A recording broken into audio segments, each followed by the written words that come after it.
Assalamualaikum warahmatullahi wabarakatuh. Salam sejahtera bagi kita semua. Perkenalkan, nama saya Zulfa Nur Mawada, nomor induk mahasiswa 43134200046, Prodi Farmasi Universitas Negeri Semarang. Pada tugas terstruktur ini bertemakan dampak positif dan manfaat dari literasi digital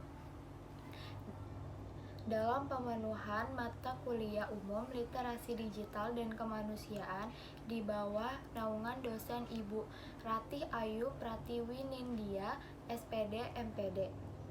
Hasil kemajuan teknologi dan informatika telah membuka kesempatan masyarakat dunia yang termasuk Indonesia untuk memanfaatkan produk barang elektronik, di antaranya ponsel.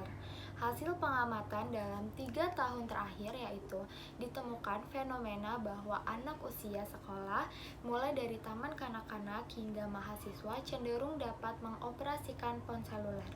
Mencermati jenis literasi dasar yang dikembangkan oleh Kemendikbud, setiap jenis literasi dasar mempunyai kedudukan yang sama dengan literasi dasar lainnya untuk dikembangkan, termasuk jenis literasi digital. Masyarakat maju meyakini bahwa literasi digital merupakan suatu kebutuhan bagi setiap manusia sebagai masyarakat dunia yang bergerak seiring cepat waktu. Masyarakat di negara-negara maju, literasi diposisikan sebagai salah satu hak asasi setiap warga bangsanya yang wajib difasilitasi oleh negara. Indonesia sebagai salah satu negara berkembang menjadi salah satu bagian negara-negara di dunia yang berupaya menggalakkan literasi sebagai agenda berkelanjutan. Literasi digital merupakan kemampuan untuk menggunakan media digital, alat-alat komunikasi, atau jaringan untuk menemukan, mengevaluasi, menggunakan, membuat informasi, dan memanfaatkannya secara bijak. Fiturnya meliputi dasar-dasar komputer, penggunaan internet, dan program-program produktif, keamanan dan kerahasiaan, dan gaya hidup digital. Dampak positif literasi digital yaitu antara lain 1. Untuk membantu proses pembelajaran. 2. Untuk dapat membedakan sumber-sumber belajar yang benar, signifikan, dan dapat memberikan manfaat. 3. Untuk membuka peluang bagi guru agar lebih produktif dalam menciptakan media ajar digital sebagai sarana untuk mengembangkan keterampilan dan sosial, memperluas jaringan pertemanan, dan sebagai promosi dalam bisnis. Manfaat literasi digital. 1. Menghemat waktu. Seorang pelajar atau mahasiswa yang mendapatkan tugas dari guru atau dosennya, maka ia akan mengetahui sumber-sumber informasi terpercaya yang dapat dijadikan referensi untuk keperluan tugasnya. Waktu akan lebih berharga karena dalam usaha pencarian dan menemukan informasi itu menjadi lebih mudah. 2. Belajar lebih cepat.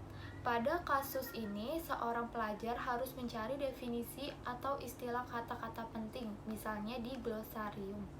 Dibandingkan dengan mencari referensi yang berbentuk cetak, maka akan lebih cepat dalam memanfaatkan sebuah aplikasi yang khusus berisi istilah-istilah penting. 3. Menghemat uang. Saat ini banyak aplikasi yang berisi tentang perbandingan diskon sebuah produk. Bagi seorang yang bisa memanfaatkan aplikasi tersebut, maka bisa menghemat pengeluaran ketika akan melakukan pembelian online di internet. 4. Membuat lebih aman. Sumber informasi yang tersedia dan bernilai di internet jumlahnya sangat banyak. Ini bisa menjadi referensi ketika mengetahui dengan tepat sesuai kebutuhannya. Sebagai contoh, ketika seseorang akan pergi ke luar negeri, maka akan merasa aman apabila membaca berbagai macam informasi khusus tentang negara yang akan dikunjunginya. 5. Selalu memperoleh informasi terkini. Kehadiran aplikasi terpercaya akan membuat seseorang selalu memperoleh informasi baru. Dengan literasi digital yang mudah diakses oleh siapa saja, sudah tentu perkembangannya secepat itu. Informasi akan berkembang dan diperbaharui secara cepat karena aksesnya mudah dan cepat. 6. Selalu terhubung. Mampu menggunakan beberapa aplikasi yang dikhususkan untuk proses komunikasi, maka membuat orang akan selalu terhubung antara satu dengan yang lainnya. Dalam hal-hal yang bersifat penting dan mendesak, maka ini akan memberikan manfaat tersendiri. 7. Memberikan keputusan yang tepat lebih baik. Literasi digital membuat individu dapat membuat keputusan yang lebih baik karena ia memungkinkan mampu untuk mencari informasi, mempelajari, menganalisa, dan membandingkannya kapan saja. Jika individu mampu membuat keputusan hingga bertindak, maka sebenarnya ia telah memperoleh informasi yang bernilai. 8. Dapat membuat Anda bekerja. Kebanyakan pekerja akan selalu membutuhkan beberapa bentuk keterampilan komputer. Dengan literasi digital, maka ini dapat membantu pekerjaan sehari-hari, terutama berkaitan dengan pemanfaatan komputer, misalnya penggunaan Microsoft Word, PowerPoint, atau bahkan aplikasi manajemen dokumen lainnya. 9. Mempengaruhi dunia. Semua konten yang kita dapat dan buat di internet akan memiliki potensi untuk dibaca semua orang di dunia. Jadi, baiknya kita menggunakannya dengan lebih bijak, seperti saat kita membuat konten, membagikan ulang konten ke orang lain, dan sebagainya. Semuanya diperlukan pertanggungjawaban dari diri kita, karena bukan tidak mungkin apa yang kita buat akan mempengaruhi dunia. Sekian yang dapat saya sampaikan. Maaf jika ada kesalahan. Terima kasih. Wassalamualaikum warahmatullahi wabarakatuh.